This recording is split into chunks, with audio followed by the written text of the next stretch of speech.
المستدرک الحسین، اب دیکھیں ہم آپ کو حقیقت دکھاتے ہیں۔ روایت کیا ہے؟ کہتے ہیں جی جنگ جمل کے دن حضرت علی نے لوگوں کو آواز دے کر ہدایت کی، کسی کو تیر نہ مارو، کسی کو نیزے سے زخمی نہ کرو، کسی کو تلوار کا زخم نہ لگاؤ، نہ کسی کو گرفتار کرو، کیونکہ وہ مقام ہے جہاں کامیاب ہو گیا اور آخرت میں بھی کامیاب ہو جائیں گے۔ ہم اس بات پر متفق ہیں۔ پھر لوگوں نے بیک زباں ہو کر کہا ہمیں حضرت عثمان کے خون کا بدلہ چاہیے۔ راوی کہتے ہیں ابن الحنیفہ بلند ٹیلے پر ہمارے ساتھ، ابن حنفیہ بلند ٹیلے پر ہمارے ساتھ تھے، ان کے پاس علم تھا۔ راوی کہتے ہیں حضرت علی نے ان کو ندا دی، وہ ہماری جانب اس طرح متوجہ ہوئے، انہوں نے اپنا چہرہ پھیر رکھا تھا، پھر انہوں نے کہا امیر المومنین لوگ عثمان کے خون کا بدلہ مانگ رہے ہیں۔ حضرت عثمان نے اپنے ہاتھ بلند کر کے یوں دعا مانگی، اے اللہ آج عثمان کے قاتلوں کو منہ کے بل گرا دے۔ پھر زبیر نے اپنے شہ سوار ساتھیوں سے کہا سب لوگ یک بارگی تیر اندازی کرو، گویا کہ وہ جنگ چھیڑنا چاہتے تھے۔ ٹھیک ہے، جب ان کے ساتھیوں نے جنگ کے آغاز کو دیکھا تو انتظار کیے بغیر حملہ کر دیا، اللہ تعالیٰ نے ان کو شکست سے دوچار کیا۔ مروان بن حکم نے حضرت طلحہ بن عبید اللہ کو تیر مارا جو ان کی پنڈلی سے گزر کر ان کے گھوڑے کے پہلو میں پیوست ہو گیا۔ انہوں نے طلحہ کو مارا بھی کس نے؟ عثمان کے مروان نے، اپنا عثمان کے داماد مروان نے۔ اب آپ کو مزید روایات دکھاتے ہیں اس کے اوپر۔ یہ مصنف ابن ابی شیبہ ہے، ٹھیک ہے جی، المجلد الحادی والعشرون۔ اب صحیح روایات دیکھیے گا، یہ روایت کی سند جو ہے وہ بالکل صحیح ہے، یہ 515 صفحہ نمبر، ٹھیک ہے، اور سند کیا ہے؟ صحیح ہے۔ روایت دیکھیں 514 پہ روایت ہے۔ کیا ہوا؟ فارسل عبداللہ ابن عباس، مولا علیہ السلام نے عبداللہ ابن عباس کو الکوفہ، کوفہ کی طرف بھیجا۔ پھر کہتے ہیں کہ زید کہتا ہے فکنت فی من خرج معہ، میں بھی ان افراد میں سے جو کوفہ سے نکلے، کس کے ساتھ؟ عباس اور عمار کے ساتھ۔ ثم آتاہم عمار، عمار بھی آ گئے، پھر یہ سارے ایک ساتھ اکٹھے ہوئے۔ فکف عنہا طلحہ و زبیر و اصحابہما، اچھا یہ جو ہے وہ طلحہ زبیر کے ساتھ اور ان کے جو اصحاب تھے ان کے ساتھ کسی قسم کی مدبھیڑ نہیں چاہ رہے تھے، یعنی رکے ہوئے تھے۔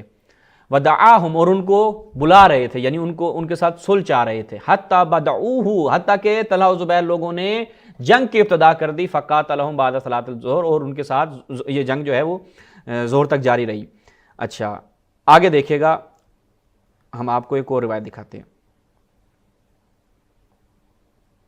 یہ روایت نمبر، یہ مصنف ابن ابی شیبہ میں ہے، روایت کی سند کیا ہے؟ صحیح ہے۔ ہوا کیا کہ 3 دن تک یہ جنگ فکان علی و زبیر و طلحہ یاتونہ فیذکرونہ فی ما شاء اللہ حتی اذا کان یوم الثالث عند زوال الشمس رفع علی، یعنی 3 دن ہو گئے تھے، دونوں لشکر آپس میں آ گئے ہیں جی، برابر آ گئے ہیں، ٹھیک ہے۔ پھر رفع علی جانب الفسطیٰ ثم امر بالقتال، پھر امام علی علیہ السلام نے قتال کا حکم دیا۔ تو یہاں تک پتہ چلا کہ جنگ کس نے شروع کی تھی؟ جنگ شروع کی تھی موصوف طلحہ زبیر اینڈ کمپنی نے۔ وہ اس کی البدایہ والنہایہ سے بھی دکھا دیا کہ وہ صلح کے لیے آئے تھے، اور خود ان کی صحیح روایات سے دکھایا کہ جناب یہ جتنے بھی حضرات تھے یہ جنگ کے لیے آئے تھے اور انہوں نے جنگ بھی شروع کی۔ ابھی ہم جو ہے وہ آپ کو دیگر کیونکہ اس بیچارے کو آتا جاتا کچھ ہے نہیں، تو اس لیے ہم ان کے اپنے مترجمین بھی دکھاتے ہیں، چونکہ آگے جا کے اس کے ہم نے ترجمے پہ بھی ڈنڈی پکڑنی ہے۔ یہ ملاحظہ کیجئے، یہی مصنف جہاں سے ہم نے دکھایا ہے اسی کا اردو ترجمہ دیکھیے۔ یہ مصنف ابن ابی شیبہ ہے جو ہم نے ابھی آپ کو دکھائی، اس میں دیکھیے گا زید بن وہاب کی وہی روایت۔